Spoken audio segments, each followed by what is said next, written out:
আসসালামু আলাইকুম বন্ধুরা, কেমন আছো? আশা করি ভালো আছো, সুস্থ আছো। আমিও ভালো আছি। পুরো ব্লগটা দেখতে থাকো। আর গ্যালারি থেকে ব্লগটা স্টার্ট করে দিলাম। জামা কাপড়গুলো কালকে মেলেছিলাম, অনেকটা শুকিয়ে গেছে। আর আজকে মেঘলা ওয়েদার, অতটা রোদ নেই।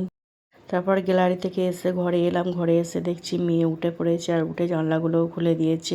আর এখনও বাসি ঘরদোর এখনও গোছ করিনি। এখন বাজে সকাল 10টা।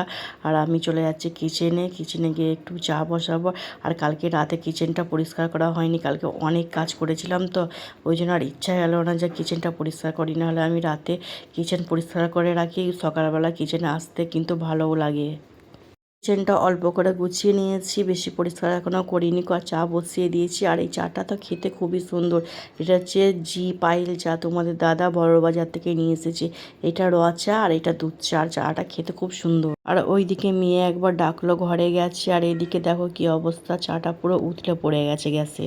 তোমাদের দাদাকে সকাল 7টায় চা করে দিয়েছিলাম, খেয়ে চলে গেছে কাজে। আর আমি মেয়ে এখন খাচ্ছি। ছেলে বললো পরে খাবো, এখনও শুয়ে আছে। আর এই কাপটা কিনে পর্যন্ত একদিনও চা খাইনি, ওই জন্য আমি আজকে খাবো এই কাপে।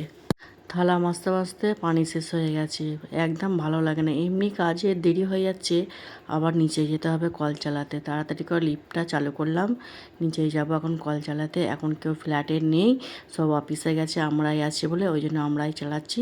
আর যারা থাকে ওরাও চালিয়ে দেয়, কিন্তু আজকে যেহেতু নেই তো চলে গেছে ওরা, ওই জন্য আমি এখন চালাচ্ছি।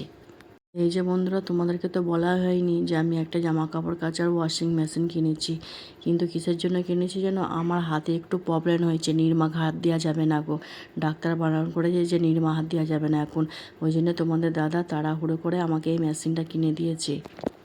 তারপরে মেশিনওয়ালা এটা লাগিয়ে দিয়ে গেছে। আর আমি তো এখন জানি না, আমার ছেলেকে সব বুঝিয়ে দিয়েছে। এবারে আমার ছেলে আমাকে সব দেখিয়ে দিচ্ছে কেমনভাবে কাচতে হবে না হবে।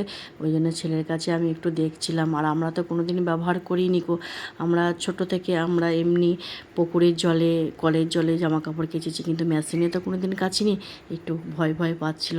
আমার ছেলে বলছে আস্তে আস্তে সব ঠিক হয়ে যাবে, কেউ কোনো দিন শেখে, দেখতে দেখতে তুমি শিখে যাবে।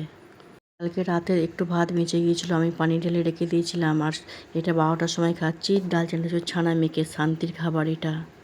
দাদা দেখছি কি নিয়ে এসেছে দেখি, আমরা দেখিনি, খুলে এই যে মটর নাইট টেংরি নিয়ে এসেছে, এই যে অনেকগুলোই নিয়ে এসেছে দেখো। আর চুলে ভর্তি, পরিষ্কার করতে কত টাইম লাগবে। আর মাংস নিয়ে এসেছে, মাংসও নিয়ে এসেছে, অনেকটাই মাংস নিয়ে এসেছে। কতটা চর্বি দেখা